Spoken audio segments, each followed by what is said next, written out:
Welcome to Apache Kafka Made Simple with AMQ Streams. Part 2, we're looking at the Kafka HTTP bridge. So today we're going to discuss what is the bridge, why would you use a bridge, when would you use it, how would you use it, and how does it work. So Kafka Bridge is provided by AMQ Streams, and AMQ Streams is the enabler, if you like. It makes Apache Kafka much simpler to use operationally.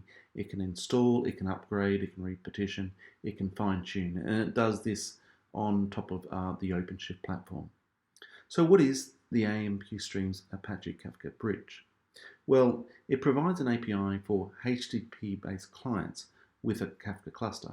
Clients can produce and consume messages without having to understand that native protocol. It's been generally available since AMQ Streams 1.3. You can run it on RHEL or you can run it on OpenShift. The Kafka Bridge allows clients to communicate over HTTP 1.1 version.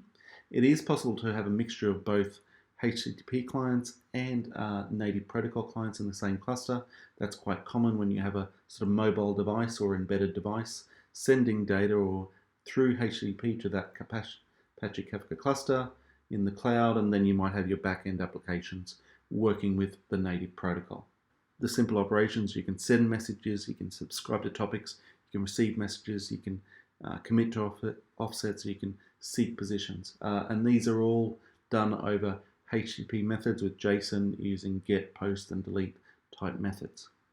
So why would you use HTTP endpoint rather than the native protocol? Kafka uses that custom binary protocol. Clients are available for many different programming languages, but one example is where you might want to use HTTP. With the Kafka native protocol, you need to understand all the brokers in your Apache Kafka cluster to be accessible, and this is due to the fact that topics are petitioned and petitions are distributed on different brokers to spread the load across the cluster. In order to read, write, and from to all the petitions, the clients need to connect to more than one broker hosting the leader position.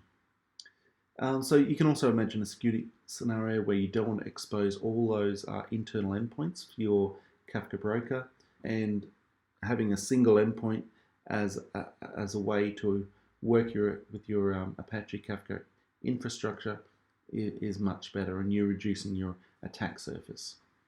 And then you might consider the situation where you're using an IoT device, IoT solution, where you've got resource constraints with CPU and memory, and you can't open all those TCP/IP connections.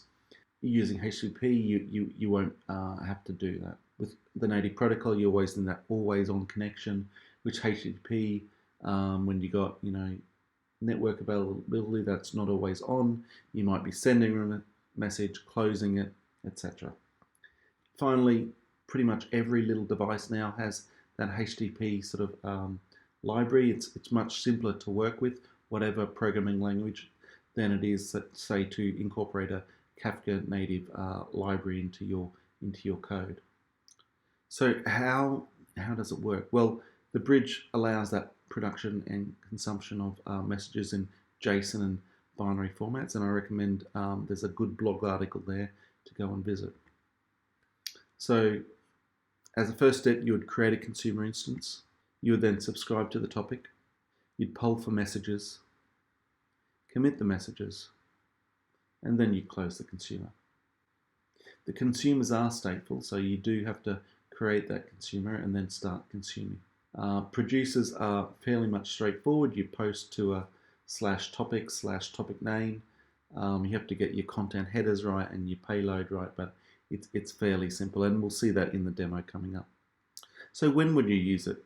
It goes back to sort of why it's there as well. Think of IoT devices. That network availability doesn't have to always be on. You can use the HTTP protocol to publish and consume without having to always, or having that network availability on where it drops your TCP/IP connection.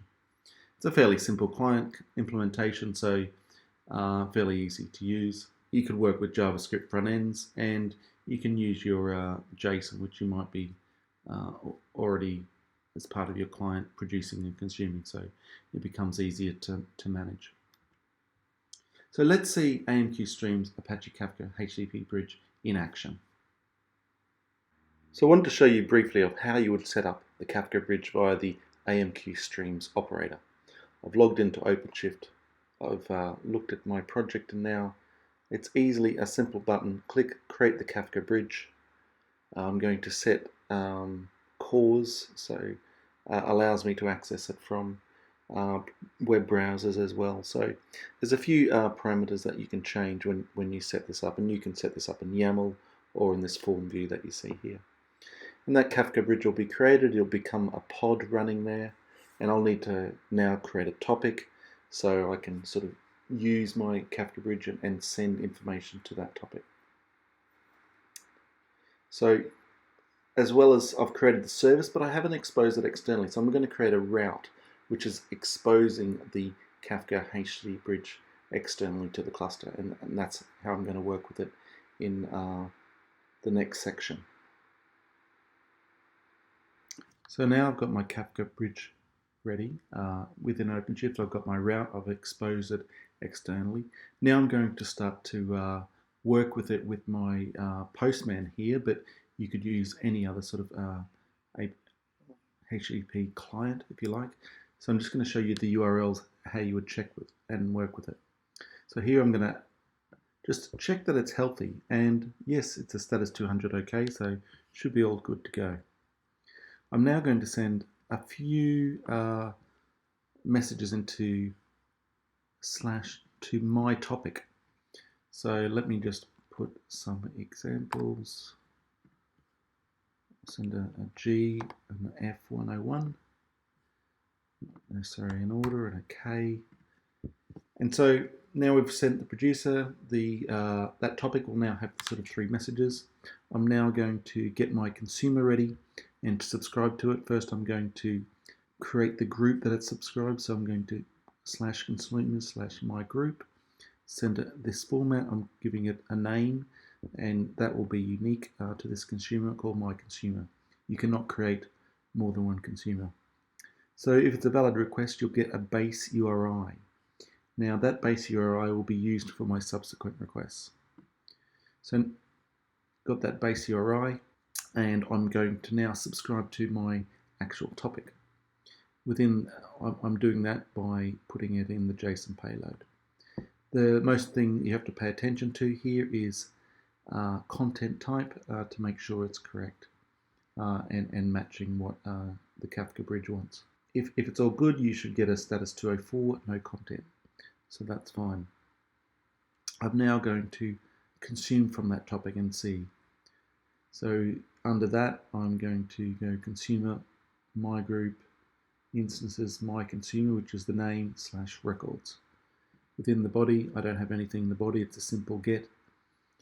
Ensuring you got your accept, that is mostly important. There's 2 types of accept headers. There's a Kafka.json and a Kafka.binary, but you have to set that up in the beginning. This is from previous results, so now I will send it in. Now the first time you may not get a result because it might be repartitioning. So after it's repartitioned, it will return all the messages that I put there, and you can see the F101 there. So you've seen the demo, and you can see how AMQ Streams really makes working with Apache Kafka really simple. I've created that HTTP bridge with sort of a single click. I can then start to work with that with my consumers and producers. The Kafka HTTP bridge allows greater access to Kafka. I don't have to be exposing all my endpoints for the Kafka brokers to the clients, particularly if it's external clients. That, providing that single endpoint reduces that amount of security concerns, particularly if you're in a large organization who's really concerned about that.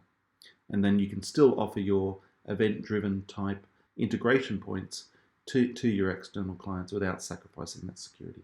So thank you very much for watching this video, Apache Kafka made simple with AMQ Streams. And here today we've talked about the Apache Kafka HTTP bridge, and I encourage you to go out there and try it. Thank you very much.